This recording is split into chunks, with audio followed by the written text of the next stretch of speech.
Welcome to the Deep Dive. Today, we're digging into something that, well, it drives pretty much all of us, the search for happiness. And you've handed us an incredible set of sources to work with. We've got articles from The Atlantic and modern psychology journals, and they're sitting right next to, the foundational texts of Western philosophy. It feels like we're trying to solve a 2,000-year-old puzzle. It's a fantastic puzzle though, isn't it? And I guess that's our mission for you today, to see if we can piece it all together. Okay, We're going to explore what happiness even is, what trips us up on the way, and what strategies, both ancient and modern, can actually help. We'll be hearing from writers like Arthur C. Brooks, but also going way, way back to Plato, Aristotle, and the Stoics. yeah, thinkers like Seneca, Epictetus, and Marcus Aurelius. Exactly. Which raises the big question, doesn't it? Are they all saying the same thing? Does a Roman philosopher writing under a tyrant have anything useful to say to you right now? Well, let's find out. Okay, so let's unpack this. When we talk about happiness, what are we actually talking about? My first instinct is just feeling good. Pleasure, enjoyment, no stress. Is it that simple? Well, that's exactly where Plato would jump in and say, hang on a minute. In his dialogue, The Philebus, he argues that a life of just, pure, unthinking pleasure isn't the goal. Right. He draws this brilliant line between two types of pleasure. You've got the pure, unmixed joys, like seeing a great piece of art or finally understanding a complex idea. Okay, so that's a pure game. There's no downside to it. Exactly. But then you've got the mixed ones, which are really just about getting rid of a pain you already had. His classic example is the relief of scratching an itch. Ah, okay. It feels good, sure, but it only exists because there was an irritation there to begin with. So it's the difference between listening to a beautiful piece of music versus the relief of finally taking your shoes off after a long day. That's a perfect way to put it. One is a pure addition to your life. The other is just cancelling out a negative. Is that what Plato was getting at? Precisely. And Aristotle took that idea of a higher happiness and, well, he really ran with it. In his Nicomachean Ethics, he completely reframes the question. How so? For him, happiness isn't a state you arrive at, like a destination. It's an activity. It's something you do. Right. His famous phrase is that happiness is living well and doing well. It's about the active, virtuous energizing of your soul. That feels much more sustainable, but also a lot more work, yeah. It's not a prize you win at the end of the game. It's how you play the game every single day. And what's fascinating is how that exact idea is popping up again right now. One of your sources is an interview with Jen Lim, the CEO of a company literally called Delivering Happiness. Okay. She's written a book called Beyond Happiness, and her core point is incredibly Aristotelian.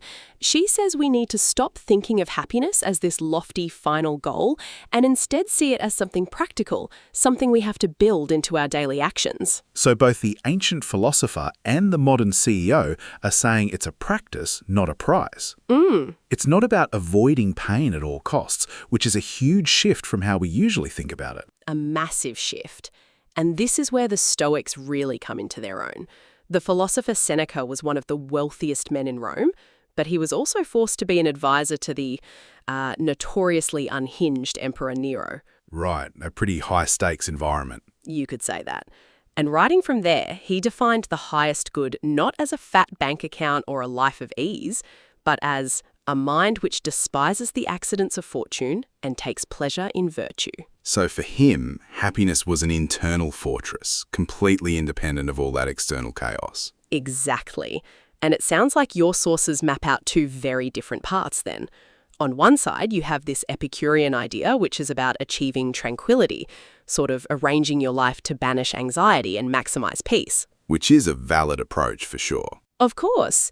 But on the other side, you have the Stoics, who argue that meaning is found not by avoiding suffering, but by acting with virtue and purpose within it. It's a much more active, engaged approach to life's difficulties. Right, and I find that fascinating because it's a direct clash with how we're often told to live.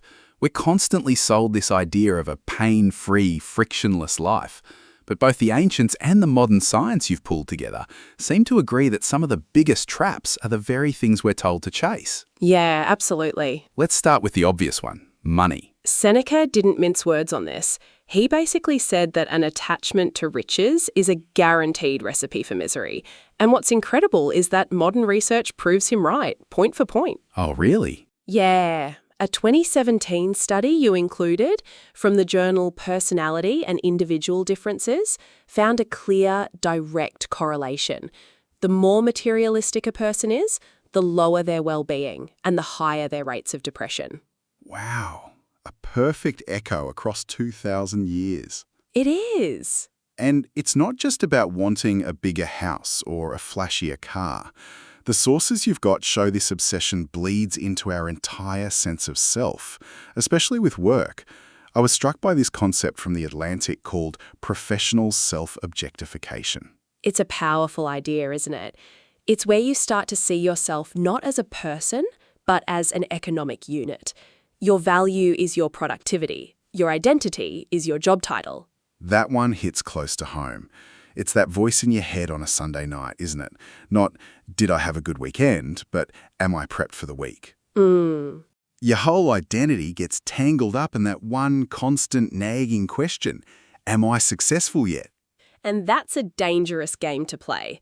There's a related phenomenon, physical self-objectification, where research shows that constantly viewing yourself from the outside can increase depression and even lower your cognitive ability. Wow. It's a tyrant. The economist Joseph Schumpeter nailed it when he observed that many entrepreneurs chase fortunes not for the stuff they can buy, but as an index of success and as a symptom of victory. So it's just a way of checking boxes to prove you're worthwhile. That's it, which is an incredibly fragile way to build a life. Another one of these traps that really stood out is how much we care about what other people think. One of the articles you shared is just titled "No One Cares," which is a bit blunt, but probably true. Yeah, a little. But the argument is that many of us would be profoundly happier if we could just dial that concern down by, say, 90%. Okay, so the goal isn't to become a sociopath who ignores social cues. That's a whole lot of problem. No, not at all. It's just to internalize the simple fact that most people are the main character in their own movie, and you're just a background extra. They are not thinking about your mistake or your awkward comment nearly as much as you are. So if we're constantly being told not to chase wealth or status or the approval of others, what's left? What are we supposed to focus on? That is the million-dollar question, and it brings us right to the heart of Stoicism and a philosopher named Epictetus. Okay. He was born a slave and became a revered teacher, and his entire philosophy can be boiled down to one crucial skill: learning to distinguish between what is in your power and what is not. Right, so what's on the list? What do we actually control? It's a surprisingly short list.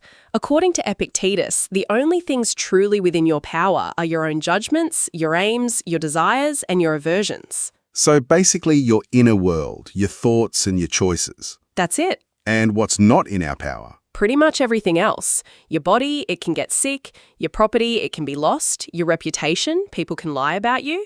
Your job. So everything external. And his conclusion from this is radical. He says that if you focus your energy only on what is truly your own, your inner world, you will be untouchable. Wow. No one can force you to think something you don't believe. No one can make you act against your will. You will never be a victim of circumstance again. That sounds incredibly empowering, but also incredibly difficult. So if happiness really is an inside job, as everyone from Aristotle to modern psychologists seems to agree, how do you actually do the work? Where do you even start? Well, the sources suggest a few practical tools where ancient wisdom and modern science line up perfectly. And the first one is pretty counterintuitive for most of us. You have to learn to face your pain. Okay. One of your articles, Mindfulness Hurts, That's Why It Works, makes the case that real mindfulness isn't about, blissing out on a yoga mat. It's about having the courage to sit with and examine the uncomfortable, painful parts of your life without running away. Wait, so are you telling me that emotional pain isn't just a metaphor? Does it actually hurt in the same way as, say, stubbing your toe? That's exactly what the neuroscience suggests. It's uncanny. An ancient Greek writer named Antiphanes wrote that all pain is one malady, and he was more right than he knew. There's a part of the brain called the anterior cingulate cortex, or ACC for short, which acts as a kind of neural alarm system. And fascinatingly, it fires up for both physical injury and the sting of social rejection. No way. Seriously. Seriously. You flaked this brilliant experiment from 2003 at UCLA. Researchers put people in a brain scanner and had them play a virtual ball tossing game with two other players. Who were actually just part of the program. Yeah, exactly. At some point, the other players just stop throwing the ball to the real person. They completely exclude them. That's cold. It is. And when it happens, the participants' ACC lights up like a Christmas tree, the same exact region that activates when you feel physical pain. Wow. It proves that on a neurological level, a broken heart and a broken arm are cousins. The pain is real. Okay, so facing external pain from a cyberball game is one thing, but what about the internal pain of being wrong? That feels like a different beast altogether. It is, and it's something we are deeply programmed to avoid. Your sources had a pretty brutal illustration of this. Go on. In the late 1950s, a Harvard psychologist named Henry Murray ran a now infamous experiment. He got a group of sophomore students to write a detailed essay on their personal philosophy of life, their deepest values and beliefs. Right, their core identity on paper. Exactly. Then he brought in a lawyer who was instructed to systematically tear that philosophy to shreds in what was described as a vehement, sweeping, and personally abusive attack. That sounds like psychological torture. What on earth was the point of that? The point was to demonstrate our powerful, deep-seated instinct to defend our ideas as if they are physical extensions of ourselves. We believe we're right at all costs. Ah, I see. An article you found, Changing Your Mind Can Make You Less Anxious, argues that learning to fight this instinct, to detach your identity from your opinions, is a fundamental key to mental freedom. And when our rightness is challenged, that's often when we get angry, which is another one of these big emotions the Stoics were obsessed with managing. Completely. Seneca wrote an entire essay called On Anger, and he called it a short madness. He gives this visceral description of the physical takeover, the blazing eyes, the red face, the quivering lips. He saw it as a total surrender of reason. And he provided a chilling example of what emotional control can look like under the most extreme pressure imaginable. This must be the story about Pasta. It is. Pasta was a Roman knight during the reign of Caligula. One day, the emperor had Pasta's son executed for no good reason. Then, that very same evening, Caligula invited Pasta to a dinner party. That's monstrous. But also, it sounds almost inhuman. Is the Stoic ideal really achievable for a normal person? I mean, to show no grief in that situation feels less like discipline and more like denial. That's the core criticism of Stoicism, and it's a completely fair one. The Stoics would argue it's not about denial or suppressing emotion. Right. It's about focusing with absolute life or death clarity on what you can control, your actions, in order to achieve a vital goal. In this case, Pasta had another son, and his life depended on Pasta not provoking the emperor. I see. But you're right, it's a brutal, extreme example, meant to test the principle to its absolute limit, not a daily prescription. Okay, that makes more sense. It's a wartime strategy, not a peacetime one. So if we're learning to manage these intensely negative states, pain, ego, anger, how do we actively build up the positive side of the ledger? That brings us to the final tool, practicing active gratitude and perspective. Again, Seneca gives this incredible advice in a letter he wrote to a noblewoman, Livia, after her son Drusus died. And he doesn't just tell her to get over it or move on. No, not at all. He tells her to change her relationship with her memory of him.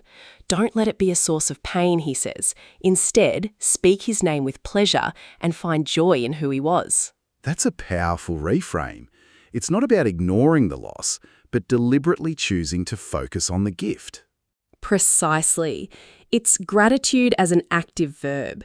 Seneca puts it almost like a transaction with fortune. He writes, "He who does not reckon what he receives as gain, and yet reckons what he gives back again as loss, is greedy."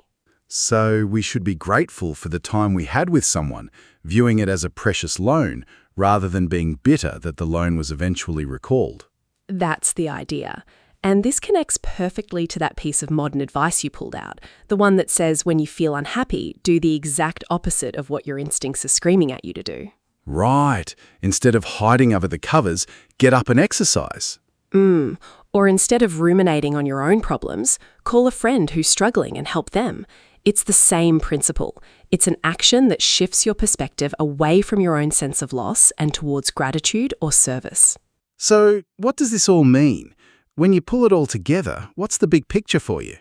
I think a remarkably clear picture emerges. Happiness isn't a mood, it's not a destination, it's a practice. A skill. Yeah, it's a set of skills you can learn and improve, just like playing the piano or learning a language. And the core of that practice seems to be a relentless focus on what you can actually control. Your thoughts, your character, your actions. And a radical acceptance of everything you can't, which is, well, most things. And the most striking part for me is the consistency across time. You have ancient philosophers and modern neuroscientists separated by 2 millennia of history, essentially arriving at the same user manual for the human mind. Yeah. They agree on the skills we need: the courage to face discomfort, the humility to be wrong, the discipline to manage our destructive emotions, and the wisdom to practice gratitude. We've spent this deep dive exploring how you can build a more resilient and meaningful life for yourself using this incredible library of wisdom you've collected. But as we wrap up, there's a final provocative thought that seems to emerge from all this. Plato didn't stop at designing a just soul. He used that as a blueprint for a just city. Seneca argued that clemency wasn't just a private virtue, but the most essential tool for a good ruler. Which leaves you with a really powerful question to sit with. What if achieving personal happiness isn't the end goal at all, but merely the necessary training? Right. What if the real purpose of cultivating your own inner peace and virtue is to make you more capable of showing up for and being of service to everyone else? What if a happy life is simply the foundation for a useful one?